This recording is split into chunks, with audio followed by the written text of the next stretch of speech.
Hello and welcome. This is Tank Talks Asia. I'm Manisha Tank at the Asia Works headquarters in Singapore, and we're actually coming to you with a very special event. We are doing our first live coverage of the situation in Iran, and we want to understand whether or not it's changed everything for the rest of the world, particularly Asia and the global south. So I have two highly esteemed guests who are joining me to unpack this story for you. We're going to look at what's really going on, what's happening, what we can expect, and where things might go from here. Joining me, Steve Okun and also Sam Olsen down the line from London. I think first, gents, I would like to get your initial perspectives on this story. It's a developing story, but also just a quick mention of who you are and what you do. Steve, let's start with you. Sure. I served in the Clinton administration, and for my whole career, I used to say I worked at the intersection of business and government, and now I get to say I work at the collision of business and government. And what we're going to talk about today illustrates why government and business are now colliding and why it's so important. And the work we do at APAC Advisors is trying to connect, the front page to the business section. And I know that you talk to people both here in Asia, but also you feed back what people are saying in Asia to Washington, which I think will be an interesting part of our conversation. Sam, how about you? Hi, Sam Olsen. I'm the chief analyst at a company called Sibylline, which is one of the world's leading geopolitical advisories. And we've got offices all around the world, including Singapore. And what I do is understand the way that the world is working, specifically through Chinese, Western and Middle East relations. And this is something which is obviously right up our street, because we're seeing the whole world change in just a matter of days based on a lot of interesting decisions that are being made at the moment. So, Sam, I get the impression that maybe your phone was ringing off the hook over the weekend, or if you can even say that, that's such an old phrase. But I'm sure people were coming to you with questions, given your extensive experience in the Middle East, but also on military affairs as well, to understand how things did change over just the course of a weekend. What are the questions people are asking you? Very good question. I mean, at the moment, people just don't know what is going on. The first question everyone wants to know is, why is this happening? The second one is, how is this going to affect us in the short term? And the third one, which is much more difficult to unpack, is how is this going to affect global trade, the changing world order, and all the big strategic long-term things that are going on at the moment? All of that, aren't we, over the course of the next 25 minutes or so? Okay. Steve, let's take it to you. Marco Rubio, the Secretary of State, told Capitol Hill that the US struck first to avoid higher American casualties because they knew that Israel wanted to attack Iran. Now, officials reportedly told Congress at closed-door briefings that there was no intelligence that Iran was planning to attack first, or indeed another reason that has been cited as to why this has happened, which is that there was an imminent threat to the United States. Just unpack all of that for us for a second, because according to initial polls, only 27% of Americans actually even support this operation. Look, here's the problem that we have right now, in that when you have a military operation, you tie that to a political end, and then you bring those two together, and that's what you execute on. Now, we saw this in Venezuela, right? The political end. Arrest Maduro, get him out, bring him to New York. You had a military operation, very successful, to do that. The military operation ends. You know who's going to take over from Maduro. It's his vice president. And that's all you have to worry about in that regard. This is not Venezuela. Iran is not Venezuela. We don't know what the political end and the political outcome the United States had. Now, maybe it was because Israel said the United States should do this. Maybe because Israel said, we're going to attack, you have to do this. Maybe it's because the Saudis put pressure on. Maybe it's because Donald Trump said, I'm going to be the president that solves the biggest adversary the United States has had since 1979. We don't know any of that. But all we do know is that we don't understand what is the goal of this. Is the goal regime change? Because if the goal is regime change, the military exercises that are going on right now do not meet that goal. Is the goal to have a deal that gets to be reached when it comes to Iran's nuclear capabilities, when it comes to their support for proxies to wreak havoc all over the region? Well, if that's your goal, you have to negotiate with somebody. who are we supposed to be negotiating with? Yeah. So we don't know any of the political outcomes that this administration is trying for. And that's why there's so much confusion and consternation and a negative reaction to this by the American people. And not to mention the inconsistency of the various people in an official capacity who've spoken, all the way from, Pete Hegseth to the president himself, Marco Rubio, and other voices in Capitol Hill. This kind of confusion, Sam, is not helping things. What angle do you have, or what is it people are telling you in your networks about the reason for this attack in the first place? Why is this happening? So we have got good connections with both the military side and the political side. I mean, personally, I served in the United States Senate and also was in the army in the Middle East. So we have very strong connections to what's happening in Washington. And the problem is that there are different reports from different people. And this is, I think, symptomatic of the whole American foreign policy under Trump. In other words, there is not one message. There are lots of different messages, almost fighting for air. And this has a negative effect on allies and other people in the world, because no one quite knows exactly what the political end is, exactly as Steve said. But if we just step back a little bit, I think that we can get a glimpse of where they're coming from if we recognize what 1979 did. That revolution, the Islamic Revolution in Iraq, which I would suggest is one of the most important geopolitical events of the 20th century, actually was a game changer for the entire world. It unleashed the real concept of Islamic radicalism and led to an awful lot of conflict over the years, not just in Iran, but around the world. We see Iran, for example, using its proxies in the Middle East to destabilize countries which are allied as well to the West. And we also have the prospect of Iran developing nuclear weapons. Now, I know that theoretically they were destroyed last year, but the intelligence showed that that's not quite the case. But I think most people believe that the excuses that Iran was saying for having a highly enriched nuclear program were perhaps flimsy, to say the least. And there are most people as well that would say that there is a easy opportunity for Iran wanted to develop some kind of nuclear bomb to match that with its missile program and to be able to threaten not only Israel, but other countries in the Middle East and also in Europe. And this means that from an American point of view, if you want to still have some claim to be the world's policeman, which after all is what they wanted to do for 70, 80 years now, then this is a perfectly reasonable, in theory, target to stop what they describe as a bit of a crazy state, and which other people would say is an existential threat to them, from having nuclear weapons. So that is definitely something that's going through the mind. The problem is this the real push? Is this the main effort? And if it was, then this hasn't been really explained. And this makes it easier for people to say, what on earth is going on? I mean, but at the same time, you have Trump, who probably doesn't actually think that there is one main effort. There are probably many main efforts in his mind, if we look at his other foreign policy decisions. So, yes, in theory, one could say that this is a civilizational benefit to get rid of nuclear weapons from a pariah state, but also you could say that, well, if that's really the case, then why don't they come clean and say actually what they're doing? Well, a very good question, and we're going to come back to that later in the conversation, because I want to dig into international law, and I also want to look at what the IAEA was saying about nuclear installations or evidence of nuclear weapons in Iran.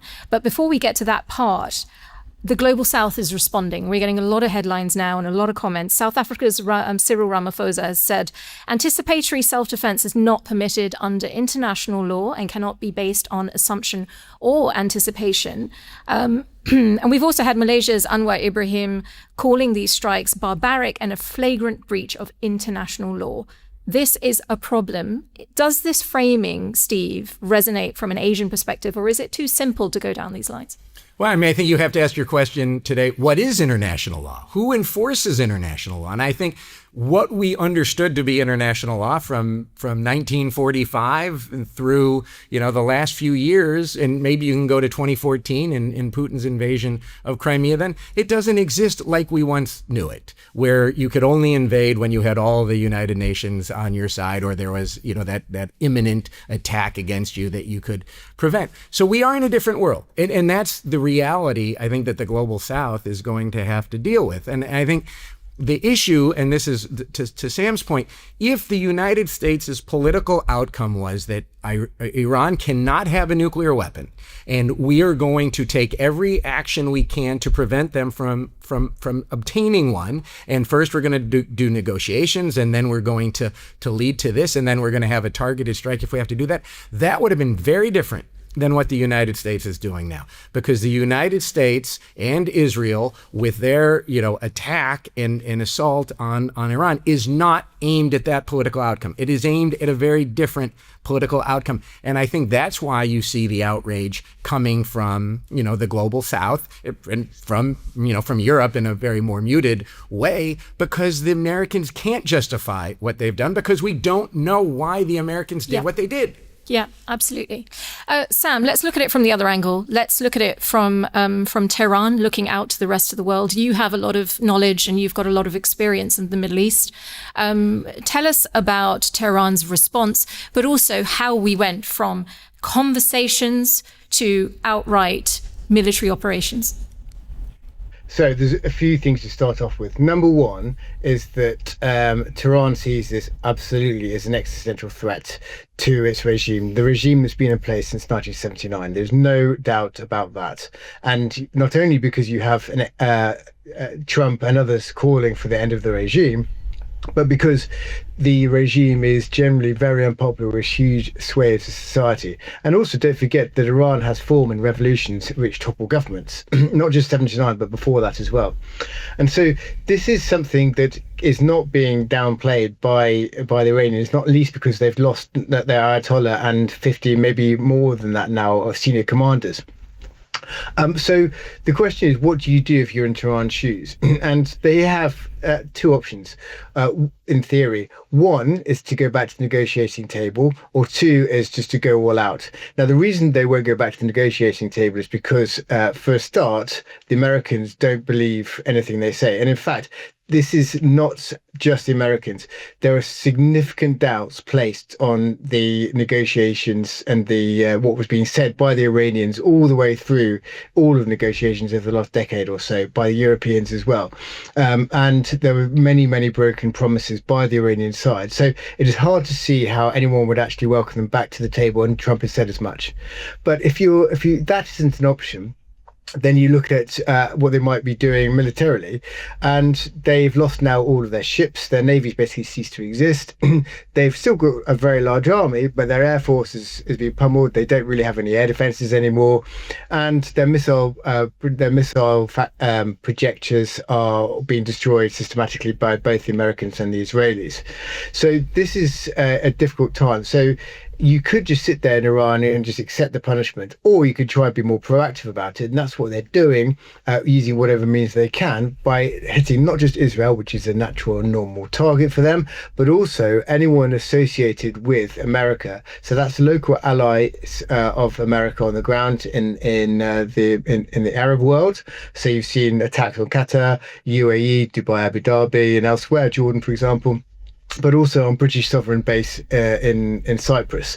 And this is definitely aimed at trying to drag as many people into the conflict as possible, for them to then turn around to America and say, stop this, because we don't want to be hit by Iranian drones. The question is this actually working, or is it that there are unintended consequences from Iran in actually hardening, for example, Arab resolve? And there are rumors, discussion points now happening amongst the Arab watchers in the Arab capitals that are saying that they are very close to really pushing back, lashing back at Iran, which would not necessarily be the end goal that they were expecting. But nonetheless, if you were sitting in Tehran, what other options do you have other than trying to do what they are doing? Yes, come in, Steve. I was going to say, look, as you say, Iran is all in. The United States is not. Donald Trump has made very clear the U.S. has no intention of putting boots on the ground. So to that extent, Iran has a huge advantage when it comes to the United States. When it comes to the military math, right? Iran, and when I say Iran, of course, I mean the Revolutionary Guard, right? The Revolutionary Guard has some advantages. They have very cheap attacks, and their cheap attacks are very expensive to defend against. You're talking a $20,000 drone versus a $2 million missile. At some point, that is a huge advantage to the Iranians. The targets that the United States and Israel have to go after in Iran are hard targets, right? These are bunkers. They're well defended. There's some are not, but they have very hard targets. The Iranians can go after soft targets everywhere. And, embassies, hospitals, hotels, infrastructure. So there's a lot of advantages that I don't think Donald Trump took into account when he looked at this was going to be really easy for the United States to win. The other thing which we haven't started talking about yet is that Iran has an escalation strategy, and we really haven't seen that escalation strategy. You're starting to see it in the Gulf with the attacks on the embassies and in the hotels and potentially residential areas. But what happens when Iran starts going with cyber attacks? Yeah. What happens when terrorist attacks potentially all over the world start to occur? What happens when they go after the infrastructure? Because there's a lot of infrastructure that the Middle East needs, the Gulf states needs, and it's not just oil, it's water. And if if Iran starts going after the desalination plants, that is going to put the pressure on the Gulf governments, to put the pressure on the United States. Now, will this work? We don't know. But clearly there is a plan that the Revolutionary Guard has, and they're executing on it, and we can see where it's going. And we just don't know how long it's going to take and when we're going to get that ceasefire. Okay. You raised something very important there. So that's around infrastructure. Sam, let me pick it up with you. We're already seeing the oil price spike. Gas prices are a huge concern. So we're waking up in Asia as saying, well, what is this going to mean for us? What does it mean in terms of inflation? What does it mean for some major economies out here that rely on oil exports coming through the Straits of Hormuz? Now, those exports that come through that channel, it doesn't affect the United States as much as it's going to affect us here in Asia. Sam, what are people saying about that? What do we need to be mindful of? So I think just before we answer that, there was a very important point just made about water, and this is actually a proxy for what's going on generally. The Iranians are already targeting the desalination plants. They hit one yesterday, and this is something which is an obvious target because without water, the Middle East really does struggle, especially with this modern infrastructure. But if you imagine that that desalination plant is the energy that comes out of the Middle East, especially Asia cannot exist with its current economic profile without Middle Eastern energy, and that's both oil and gas. Now, a fifth of all energy goes through the Strait of Hormuz, which is now effectively closed, and you have a bigger percentage of gas. And there are lots of countries, for example, Taiwan and Japan, which rely on Qatari gas and other Middle Eastern gas sources as well. And so you've got this spectre of massive economic slowdowns in Asia, especially in Asia, because Europe has got a bit more of its own gas supplies, for example, the Norwegian and British fields in the North Sea. But Asia really does rely on the Middle East a lot more than anywhere else. And this is not just about how people can run their factories or run their homes, but it has secondary effects as well. Most fertilizer comes from being used by natural gas in its manufacture. So if that gas supply is stopping, then what do you do about manufacturing the fertilizer, which is needed obviously for the agricultural products? So this will have serious negative effects, not just at the energy level, the direct energy level, but in many secondary fields as well.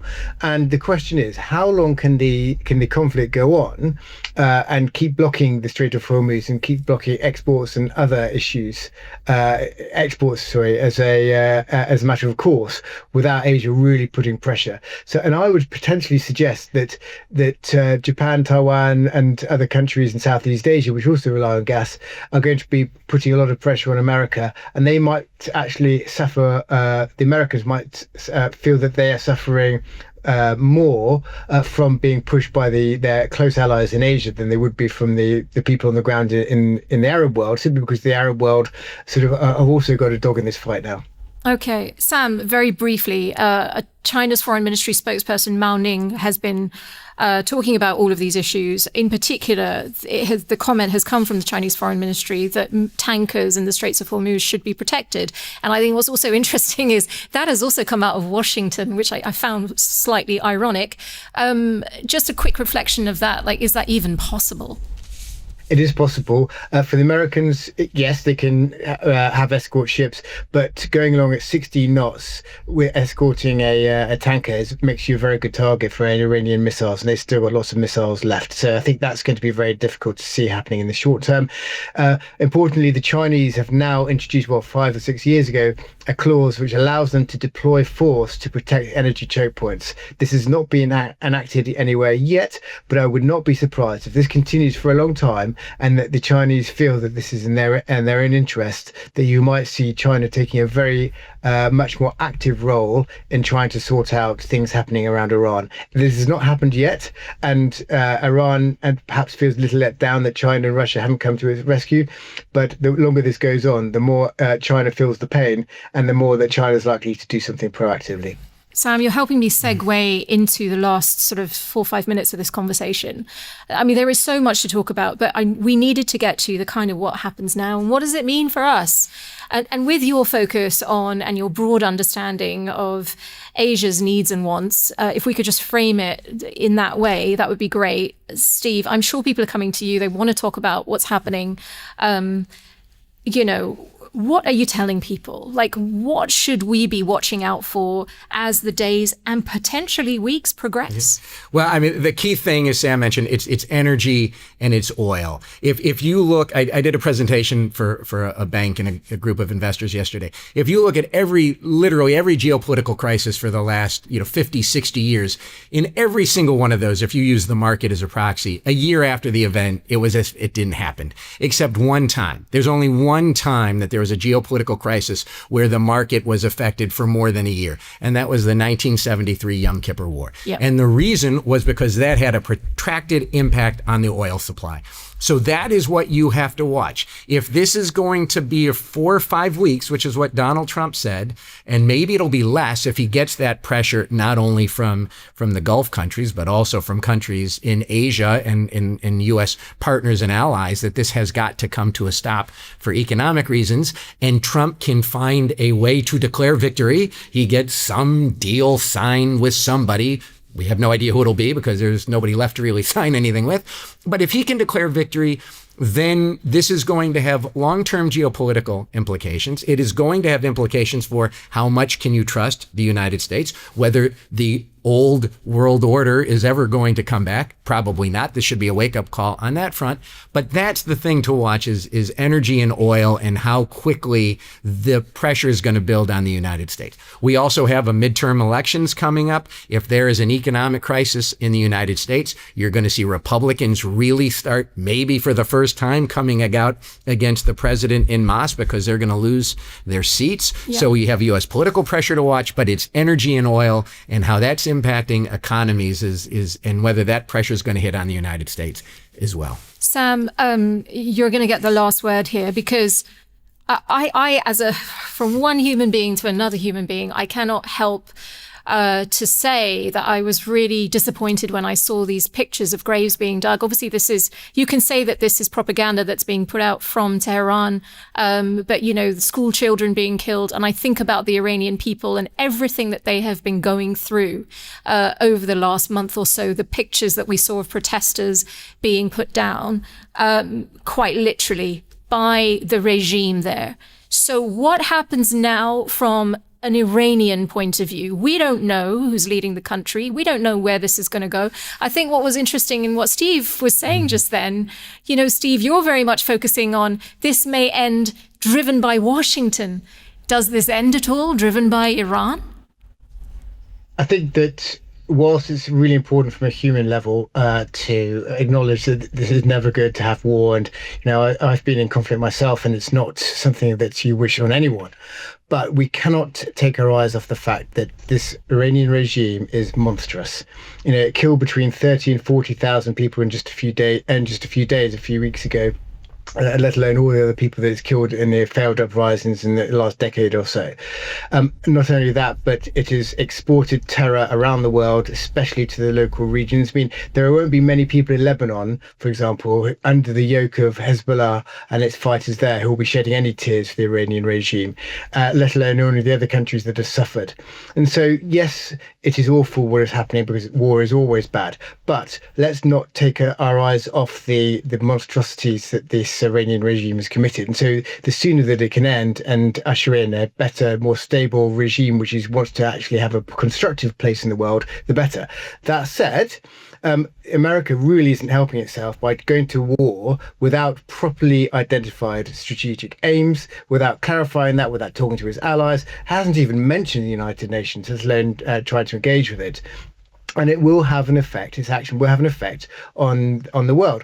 But here's my big takeaway. This is all bad. Steve said quite rightly that there is every chance that this will come to an end relatively soon, and we won't see too many bad long-term effects. After all, we're nowhere near the impact on the energy price that we saw after Russia invaded Ukraine. So there's a long way to go before we get to the bottom, believe me.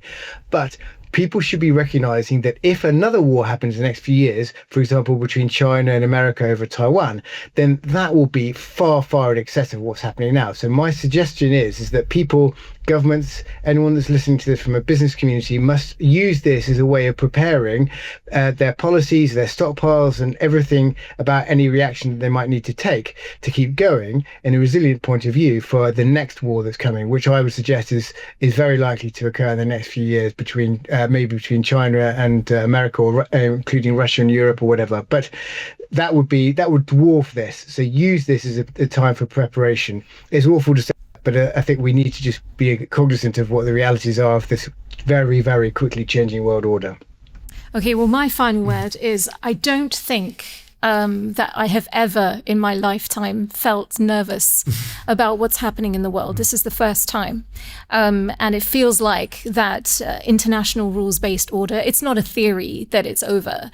It has been trashed. 80 years of security. But I'm perhaps much more of an optimist than Sam. And I do believe in human-to-human connection. And I do believe in conversations. And I do believe that when we have mutual interest and we're facing down climate change and we're facing down all kinds of pressures, things that can be solved by working together. So that's my final word on it. Thank you so much both for joining us. Sam Olsen joining us from London, and you, Steve, thank you for rushing into the studio for this special live stream. And thanks to all of you for being a part of it. I'm Manisha Tank at the AsiaWorks studio in Singapore. That was Tank Talks Asia.